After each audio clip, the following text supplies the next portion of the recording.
12 this year, which would have been the last he got in regular camp. I came down and found a CT-13 on his hat. I'm not sure where it came from or why. Nice. Don't know what's going on. It's one of his last favorite hats. And down here are some remembrance cards, if anybody wants to grab one, or multiples. There's a whole stack of them. If anybody knows anyone that knew Billy, then feel free to use them up. That's why we got them.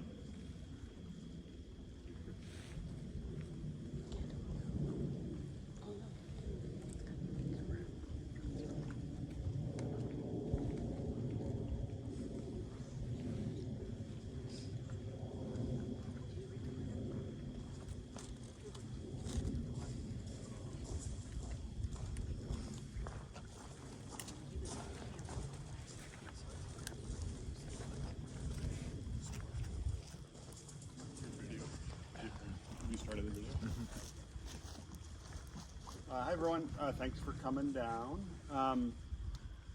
As we were talking about this event today, I don't have any major, we just sort of, Mary and Chris and I just sort of chatted a little bit and came up with an informal idea for a program for this, just sort of in the style of 10-year jackets in the past, where we sort of just open space for people to speak their memories, their piece, about folks, and we thought that would be a nice way to do this today. And so the thought, it's a little windy, but the thought was we could light a candle for each person that we want to honor. And so thought we'd start out with Billy, some words about Billy, and then once we get through those thoughts, other people, I know there's other folks that have passed that people may want to recognize as well, but just want to thank folks for coming in. Dino, special guest. I'll probably say some words after Chris goes or come up, but Bill and Chris Briggs and I were Litz of '84.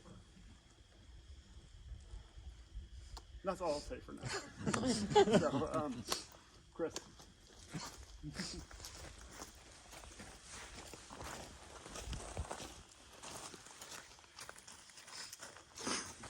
As you all know, by this point, we lost a powerful member of our camp family this year,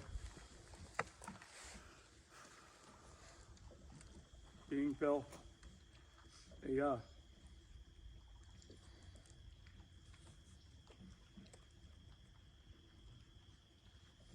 a lifelong friend, a brother, a camp family member. Sobriety, as those who knew him, was a guiding principle in his life. It gave him a sense of focus and clarity. With this, he was able to help many around him. He was a go-to guy for answers that you might not even want. But he definitely had a good grasp on reality. He touched many lives, both at camp and elsewhere.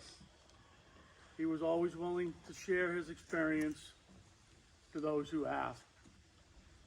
He was someone you knew you could count on.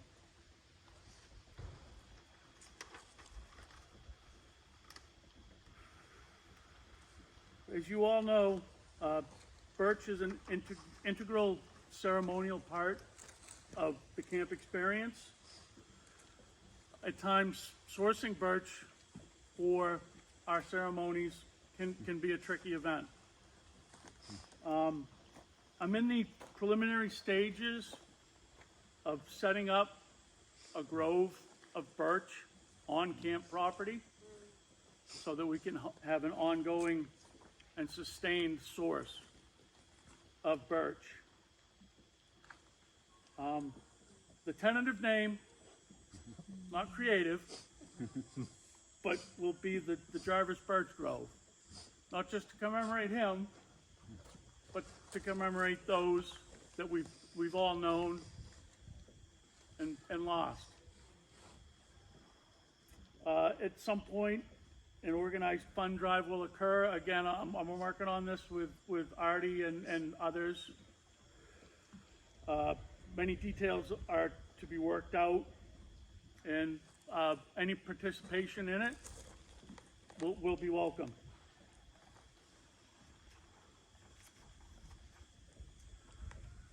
So many memories of fun and laughter go through my head.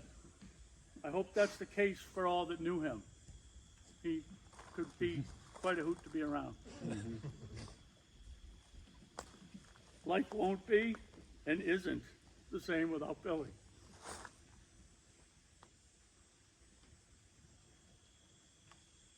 We have him in our thoughts and our memories. That will never go away. He would want us all to carry on and move forward, achieving happiness. On the placard, this was created by his friend Kevin and his girlfriend Amanda in Florida when they had their ceremony shortly after his passing. It includes the friendly to all motto. And on the back, there's a memorial prayer. When Kevin and Amanda were going through Billy's items, they came across something. It was in his handwriting. So in his handwriting on this is the following. Miss me, but let me go. When I come to the end of the road and the sun has set for me, I want no rights in a gloom-filled room. Why cry for a soul set free? Miss me a little bit, but not too long. Remember the love that we once shared. Miss me, but let me go. For this journey that we all must take, and each must take alone, it's all a part of the master plan, a step on the road to home. When you are lonely and sick of heart, go to the friends we know and bury your sorrows in doing good deeds. Miss me, but let me go.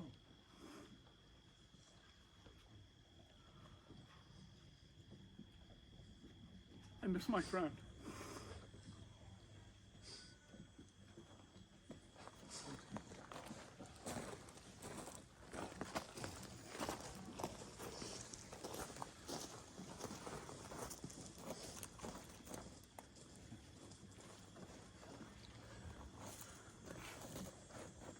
So, 2 weeks ago, it's funny, Lara, and I have been exchanging texts. And I woke up one morning, it was 1:30, 2 o'clock in the morning, so I kind of went back into twilight. In my dream was Billy.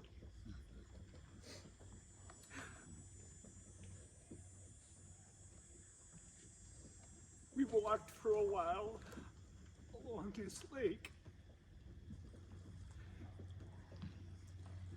And we sat down on a beach. And we started talking. It was, the funny thing of it was, we're walking along this road, and there was this huge gate, there was this big fence. And you know, Billy being curious, he starts looking through the slats. And then we find a gate, and we open up the gate. He opened up the gate, not me. And there were a couple of people in there on a public beach or something.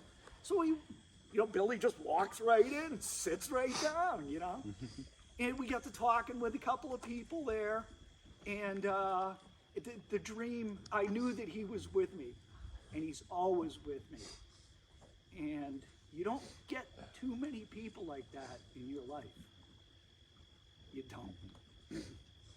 And again, every day that I get up, he's walking with me. So I miss him physically, but he's always with me. And Lara had, hi Laura, she had a similar dream about 2-3 weeks before. And that was just nice. She texted me, she goes, "You're the first person that I want to tell this to." And I was very honored. So she was the first person that I texted my dream to. And at Billy's service in Florida, there had to have been 400 to 500 people that came through there. That just speaks of the quality of the individual that is part of our family. And I know that he's listening right now. And it's great. It's great. I have this little theory that I came up with about 10, 12 years ago. Life is like being on a commuter train. You get on and you get off. And sometimes you see people get on at different stops, even though it's that little bit of time till you get off or they get off of the train. But hopefully in that train of life, no matter where you go with it, you know, you will see those people again. And especially Takodians, because we are a rare breed and a good breed. Thank you.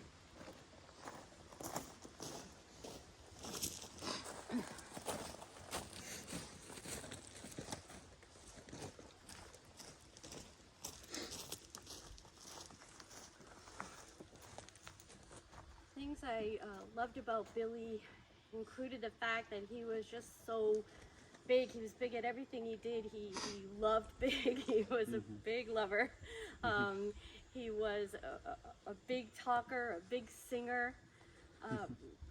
Since he's been gone, the things I miss about him are that. I miss having him call me just out of the blue. I miss him showing up. He would have been here. He would have been first to sign up. I miss him mansplaining my own recipes to me, you know, and coming into my kitchen and showing me how it should be done right, because he got stuff done. You know, he got in there and he dug in and he just loved you, and he was there. He showed up. He loved camp. He loved all the people here. He loved the place. He loved being in every facet of it. He was part of the beginning of minicamp when it first came out. He was a young leader, and they begged those boys camp leaders, "We need you to come help us with this minicamp." And he jumped right in. He was one of the first people. And I don't know if you know this, but I don't want to get this stuck in anyone's head, but it was a Billy Jarvis invention. The mini. So that was him. So he came back as an older gentleman. And he really couldn't hang. You know, wasn't for him anymore. Graham might say more about that because he was in his cabin with him. But because of that, we got the Billy Jarvis Memorial period off, which wasn't happening. So, you know, I can't believe he's gone. I miss him every day, and I'm just glad we're all here to celebrate him. I love you, Billy.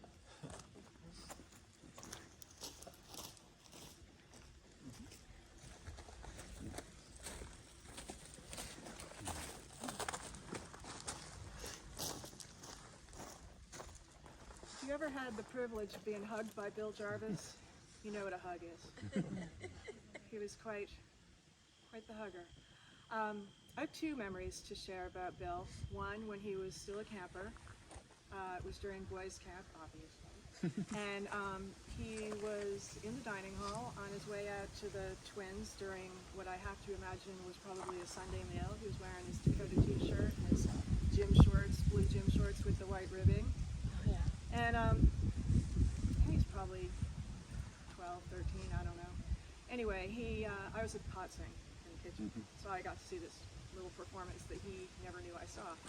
He was on his way to the Twins, and he stopped because he must have been taking a martial arts class. There was a low-hanging branch on a hemlock tree, and he started kicking.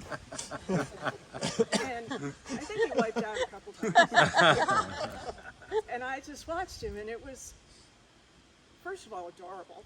Secondly, it was just Jarvis, living in the moment, doing his Jarvis thing.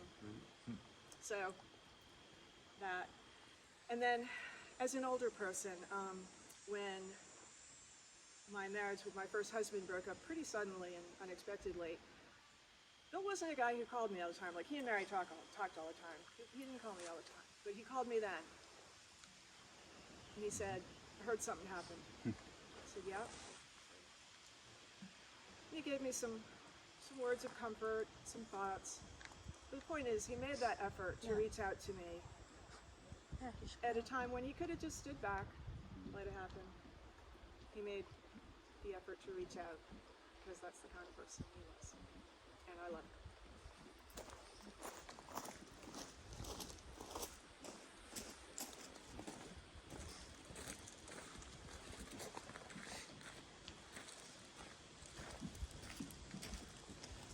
Hey folks, I was, got the old COVID this winter, and this spring I spent a lot of time doing some writing, both to finish some graduate classes I was taking, but also to try and get a handle on some cognitive and memory fun that I've run into since. About that same time, the news about Billy came down, and here's something I wrote at the time. May help some of you remember it. I was thinking this week about Billy Jarvis. In 1988, Bill was the division head for our youngest boys, and I was a rookie cabin leader. We were in cabin 21. Back then, most cabins were run by single leaders. New staff got paired up with an older fellow to help them get their bearings, or with an international leader to help them sort out the ins and outs of camp life. Billy picked the fellow who thought he could be the weakest every year to take under his wing, confident that his effusive energy would carry the day if his co-leader wasn't yet up to the task. He never said this out loud, but if you were paying attention, you could see it. I was keenly aware that I was that guy, and it would be up to Billy to decide if I could hang as a leader. It was as odd a pairing as could be. I was quiet and watchful, ordered, deliberate. Billy was as big as the sky itself. He was filled to the brim with a raucous positivity and ready to bring a party wherever he went.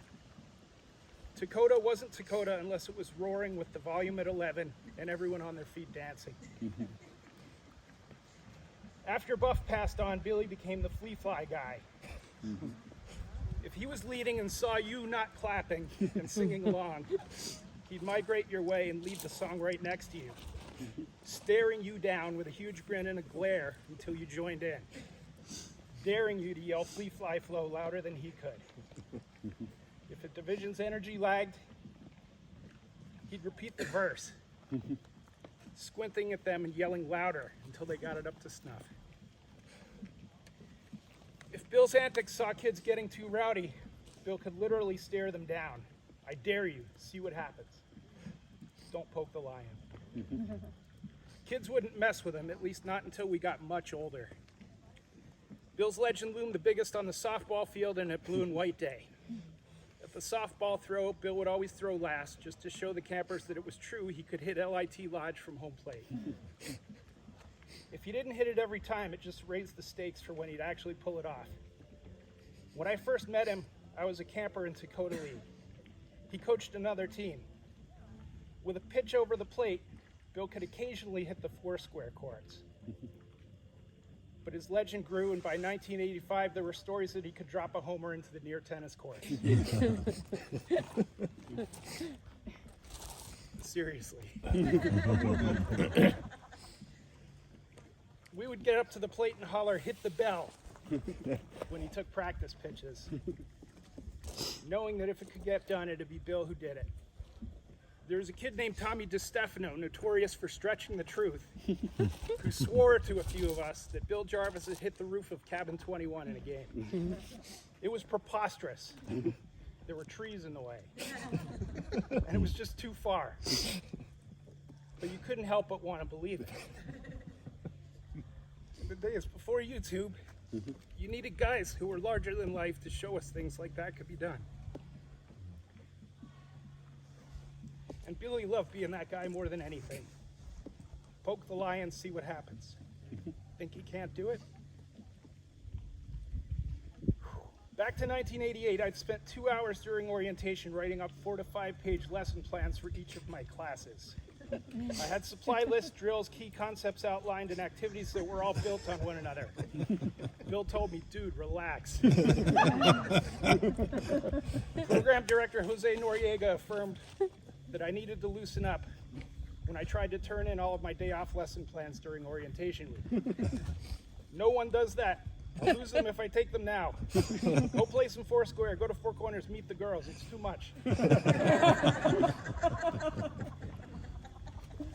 Billy laughed at me too. He showed me his lesson plan for softball, with each day having 2 blurbs. Day 1, hitting practice. 2, game. Day 2, 1, base running. Number 2, game. Day 3, home run derby. Number 2, game. And so on. He'd done it in under 5 minutes. Once written, he never looked at the plans again, never planned to follow them. Bill's plan would be to do whatever was needed in the moment. Bill was a pretty simple supervisor. Keep the train on the tracks and turn the energy to 11. But you didn't always know when you were poking that lion. A friend of mine named Andy Levitt was looking annoyed one day, really down. What's the matter, I asked him. Jarvis just laid into me hard. For what? I wasn't smiling, he said. After a pause, he added, during the smile song. We both laughed. I guess he's got you there. That's what it was like working for Jarvis. On Sundays, we had to wear white shirts to chapel and Sunday dinner. It was a tradition that went back to the Elwells, we were told. If you didn't have that white shirt, some guys would tell you it was disrespecting the camp and its founders. New campers, especially the little ones, didn't know how to hold back on wearing their whites until Sunday without leaders reminding them. So newer leaders often wound up with kids wearing other colors in the mix, or white shirts with bug juice or grass stains. Your cabin would get points off at inspection, or you might get noticed by the top staff on your way into the dining hall. In '88, Jarvis would have none of it. When his kids showed up in numbers with dirty shirts or colored ones, he went from cabin to cabin commandeering any possible white shirts from other kids to put on the kids without them. Lots of the boys didn't want to wear somebody else's shirt or loan theirs out. And in the mayhem of camp, how could they know these shirts would ever be seen again? But no one was going to push back at Billy. The division's looking sharp, said Kingfish on the way into the dining hall. Jarvis was beaming. You see, those traditions around camp would have eroded fast unless somebody like Billy stood firm on them. Billy was purely kinetic. I didn't get much mail at camp, but when I did, he had it opened already before it got to me. He didn't get past the bill on the front of the envelope without tearing it open. Go, go, go. He was the engine behind boys camp and brought that spark plug wherever he went. To mini camp, to the kitchen. Other folks brought the humor, the insights, the skills. Billy was the fuel in the engine, ready to race until the wheels came off. Camp director Bill Allen called Billy Mr. Camp Takodah. Whenever there were guests in camp, Billy was the one starting the welcome song. He knew when it was showtime. Bill and I made peace in the cabin. He ran everything for the first couple of days and had me doing stuff like making cabin signs and filling out the health chart. But he found me useful soon enough. He blew his voice out by the end of day 3 and riled the kids as well. After turning things over to me, he had some baffled praise for the chapter books we read aloud at reflections and siestas, the cabin activities I planned, and for being able to make some of the little stuff he didn't enjoy more fun, like having kids write a decent Sunday letter. Not my style, but you're on it. Bill started to float more, visiting other cabins and supervising other leaders too. but he was still around plenty when the boys wanted a rowdy big brother to pigpile on. Where I had sensible approaches to behavior management, Bill knew when a kid needed a hug. His instincts were sharp, and I learned a lot by watching him. Our different energies gelled, and we got almost every camper back the next year. A few of them came back for 10 years, citing seeing Bill earn his 10-year jacket that summer in '88 as the reason why. At least one of them wound up going all the way. He was on staff with me. After 2 weeks, I got sent up to the middle division to solo cabin 14 for session 2. Bill taught me a lot about loosening up and having fun with the lads and being willing to set aside well-laid plans to grab at the chance to live in the moment and make it all it could be. Without his call to lighten up and his example, I'd have been underwater in those early years, all work and no fun. If I had to choose, I'd never have picked Billy to be my first and only co-leader, but I'm so grateful the draft threw us together. His energy and readiness to meet the moment, that lesson was everything for me. His impact at Takodah was indelible, and I sure do miss him.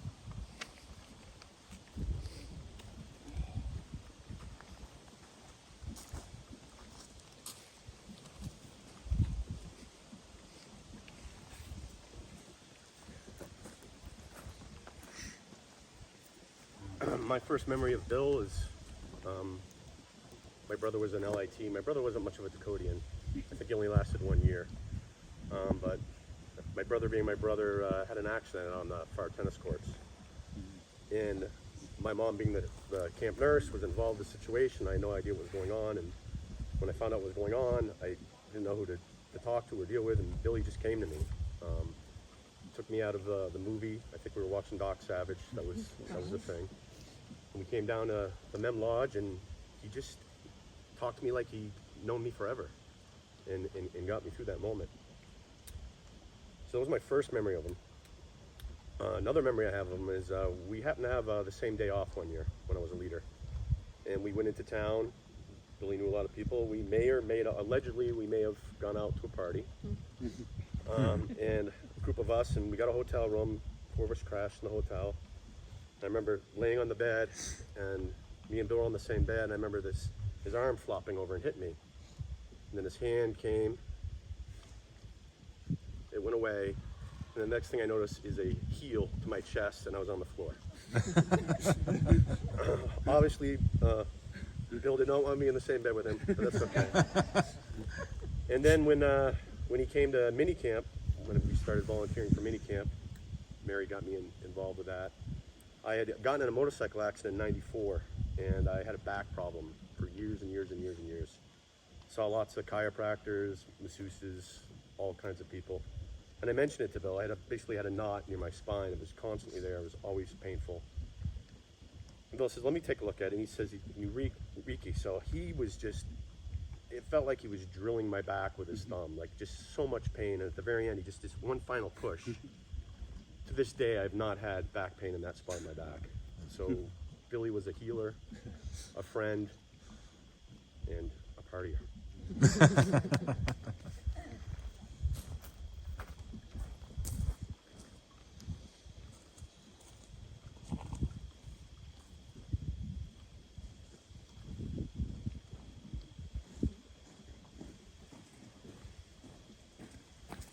You know, when you're a kid at camp, you sort of get exposed to these like camp celebrities, right? These people who are a really big deal. And they get stuck in your mind. They never leave your mind. You never forget these people. And it's weird because like most of you are sitting here right now, which is really strange. And we've been in this position over the years where I get to see you, and every time it just brings back a flood of memories. And I mean, Billy's here as well. And so when I got the call that Billy had died, it just knocked the wind out of me. I just sat down. I literally remember saying to Bill Allen, like, can you say that again? Like, what? And I thought of when we first, really the only time we volunteered together in minicamp in cabin 19 in 2012. And I will never forget it because I was in a cabin with Bill Jarvis and Peter DeMoya. It was very interesting. I had no idea what I was doing, which was really frustrating to both of them. It was really quite funny. But my favorite story of Billy is on check-in day, you know, the kids are all coming in, and we have this mother, and she comes up and she says, she gets right in Billy's face. She says, now, my understanding is you are going to call or email me every day, and you are going to tell me exactly how, you know, little Jimmy is doing. And I'm going to need updates every day. And he called her mom, which I thought was hilarious. He's like, yeah, mom, we don't do that. No. Because Billy, there was no filter. There was no bullshit at all. Like, it's just coming out. And he's like, no, mom, we don't do that. And she goes, yeah, okay, we'll see about that. She leaves. And we're in the cabin, and, you know, Billy's playing with the kids, and I'm trying to think of, like, how did I get myself in this situation? This is crazy. And a couple of minutes later, knock, knock, knock. There's a knock at the door. And he goes over and he opens the door, and I'm not kidding. She's got a box. It's the same mother. She's got a box. And in the box are, like, 7 or 8 individually wrapped presents with bows, like a Christmas morning thing. And she says, now, I expect you to give one of these to little Jimmy every single day. He's going to miss me. He's going to need it. You have to give him a present. And Billy's just like, sure, no problem, Mom, I'll take that. He's like, all right, we'll see you later. He takes the box, and he goes over, and he puts it on his bunk, and he shoves it under the bed, and he comes back, and he's like, yeah, we're not doing that. And I was like, oh, okay. And so we're playing with the kids. And, you know, on the back of 19, you know, it's got those windows, right? And we look. And there's Mom, like this. She's watching. She's watching us in the cabin. She's been there probably a good, I don't know, 5-10 minutes watching us. And I just went up to her and I was like, Billy, it was so weird because Billy was my cabin leader when I was a kid. I have all these conflicting feelings. Peter DeMoya's like 1,000 years old. He's like pouring, you know, powder down his pants. I mean, it was really weird. And so I look at Billy and I was like, Billy, that mother is behind the cabin.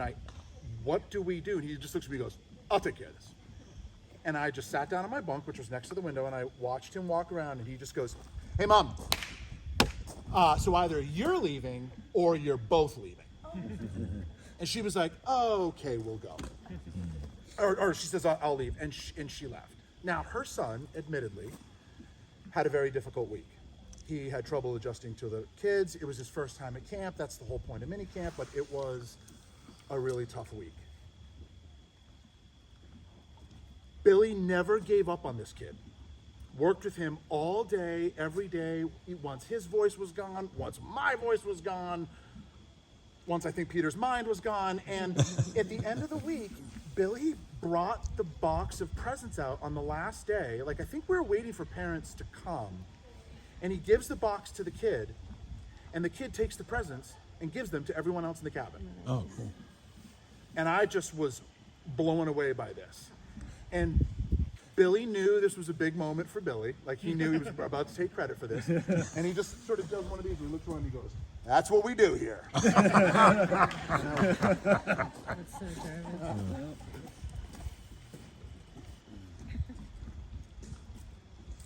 Any other thoughts for Bill? Anyone wants to share? How about a couple of fun, maybe this, from where you're sitting, maybe a fun thing that you remember? Mary and I were talking earlier about the Jarvis dance. Like, back one summer, it was Steve Winwood's "Higher Love" was the song, and Billy would just always be dancing when he heard that song come out. We did a skit. The Jarvis, right? What was it? Something like No, it was like this. Yeah. He flapped his wings, and we were the Jarvettes behind him. The Jarvis. Me, Jen, Ellen, Melita. I thought that the mini camp story is interesting because I think that really, like, Billy was into whatever he had to do or was part of. He, like, you know how we all get, like, oh, that's not real camp, or but for Billy it was, he made it. You know, he was the one who made that mini camp really come alive in many ways, and he would have none of the BS that us traditionalists were saying at the time. He said, this is great, I love it. We got to do it, and also thinking about, he grew up with a number of us, but he also found himself as we came through into staff, he found himself as the assistant cook. You know, he'd gone to culinary school and sort of moved up ahead of some of us in a way into a professional role with Takodah, and you know, he was just always ready to move up and ready to do new things and take on new challenges. So big part of Takodah, and will be missed. Impact on lots of folks. Yeah, I'm not going to come down front, but when I came here over 36 years ago, I was a private contractor coming in to run the camp's kitchen. Yeah.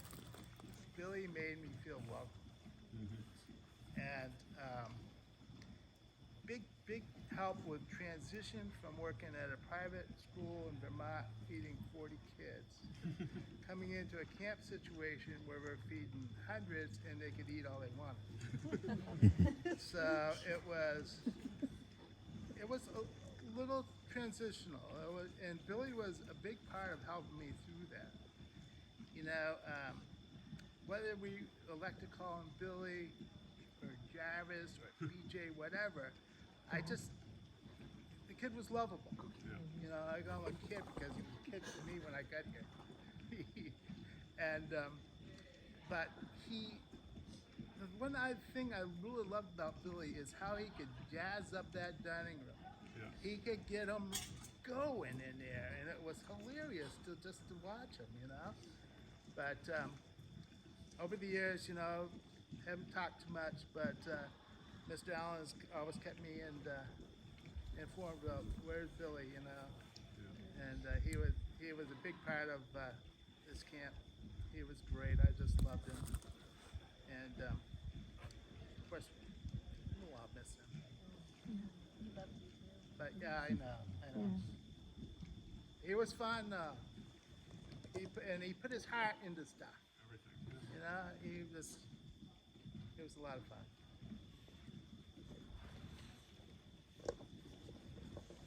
Any other, the candle idea, the wind didn't really cooperate with the candle idea, but does anyone else want to recognize somebody today and say some words in honor of somebody else?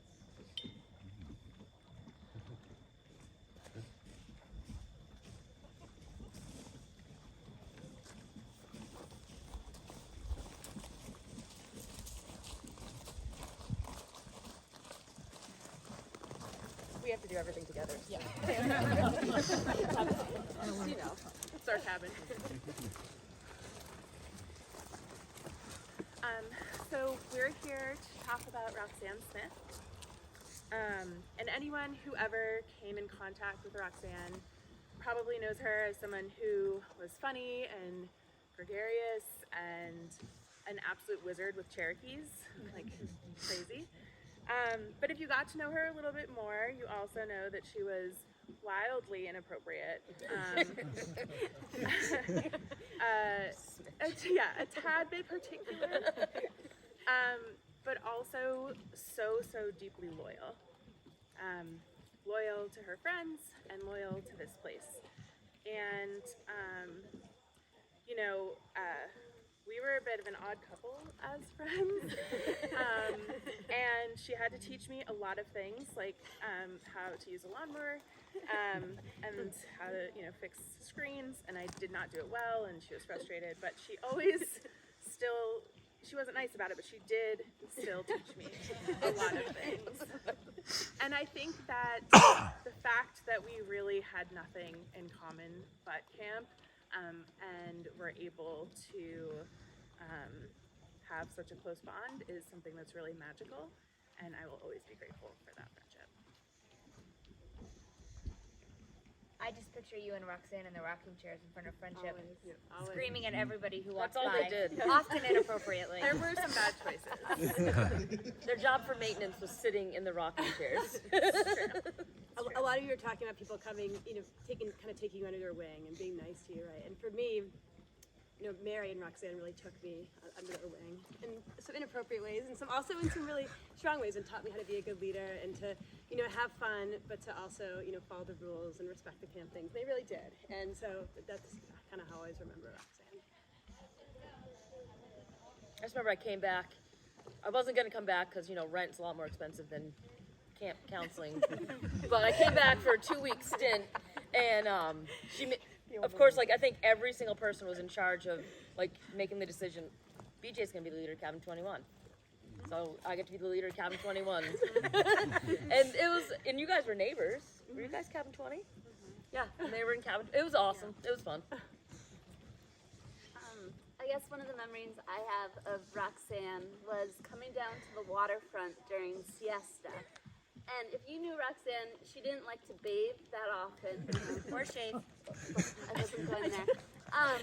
But Tad was down here and he allowed us to come down so Roxanne could take a bath. So she came down with her appropriate shampoo and all that, and I just sat there in shock and things are right there. Why don't you shower? But she always had a way of making me laugh and kind of making me uncomfortable, but knowing it was okay at the same time. Yeah, I think Roxanne just had this amazing energy to her, which was always she was so committed to this place and to the people here and to her friends and to her campers, and didn't necessarily have time for a lot of the other nonsense that other people were concerned about, which made her such a great part of kind of what was going on here, right? And so I think it was funny because Mary, as somebody who came in with probably she even now has some delightful magical unicorn sheets on her bed up in cabin 7, and that's kind of always been her vibe.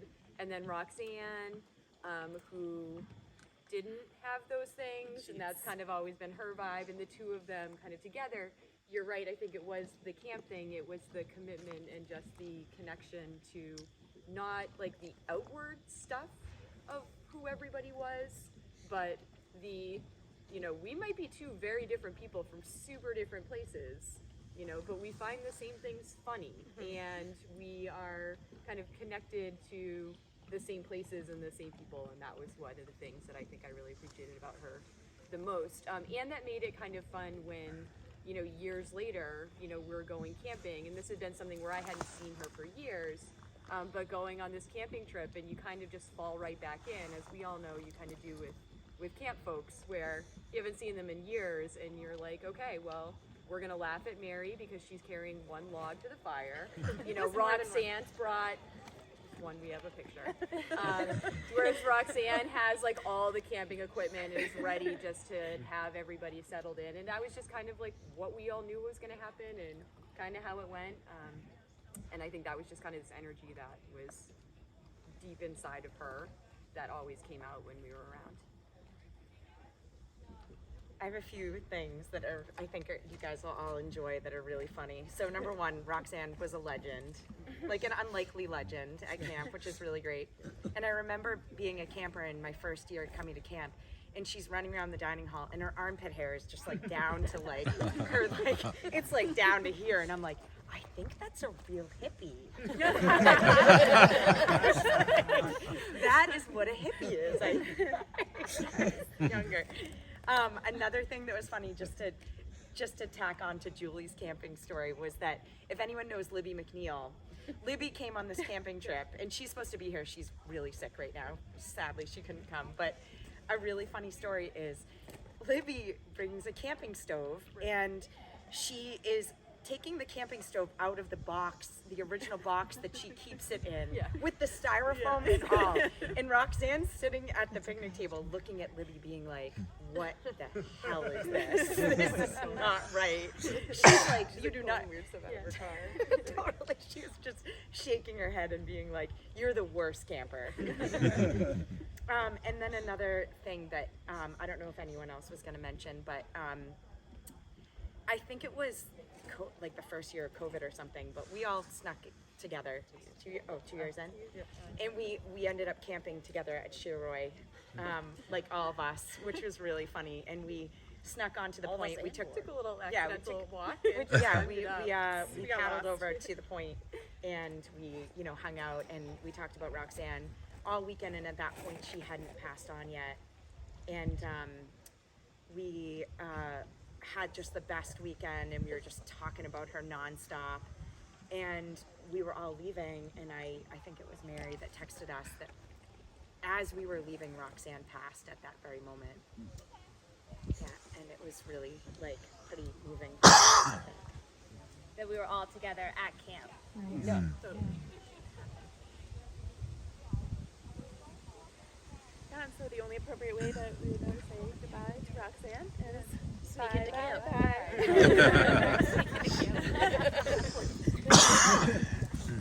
No one else is here.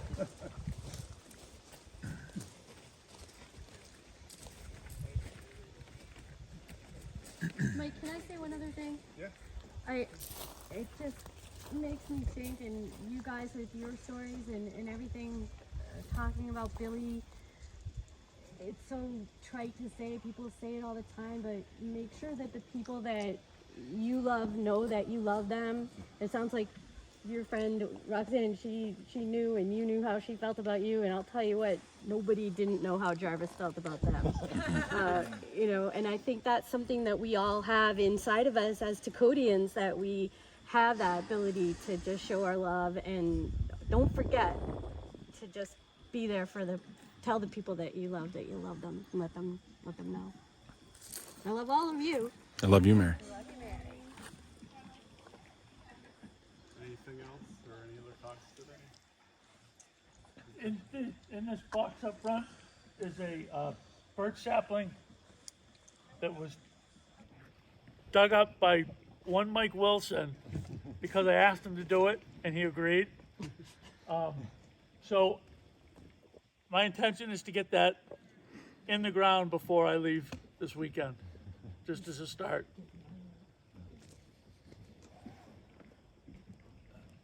I have seeds, but he didn't want the seeds. No, that would have been too easy for you. It's the start of maybe the Billy Jarvis Memorial Birch Grove. We have a bench here with Roxanne. We have Buff's grave marker. I gotta write things down more. But anyway, wrapping it up a little bit here. I think of Buff a lot. For those of us who were staff early, I think it was Mary who called me to say, Buff had passed. So one of the poems that was read that day, and we'll finish with this. It's a common thing at these sorts of services. I'll try to read it. Do not stand by my grave and weep.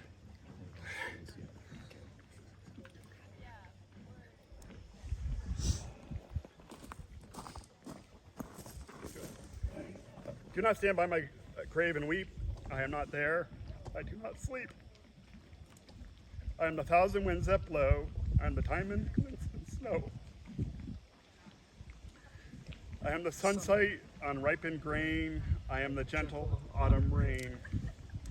As you awake in the morning hush, I am the swift and up and flinging rush. I am the quiet bird circling in flight.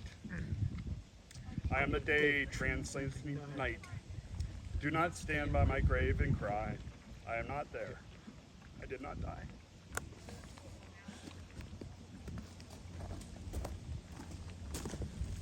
Thank you all. Feel free to stay. Smile, smile. Let's see you smile, that great Takodah smile. It'll warm the cockles of your heart and make your life worthwhile. When you're sad and feeling lonely, greet your neighbor with a smile. So smile, smile, let me see you smile, that great Takodah smile. When anything goes wrong, keep smiling. When anything goes wrong, just grin. Just grin. Throw back your shoulders, stick out your chin. As long as you are smiling, you are bound to win. When anything goes wrong, keep smiling. Never let your troubles get you down, down, down. Everything will be alright and the whole world will be bright if you smile, smile, smile. Billy's favorites. That's my favorite. Thanks, everyone.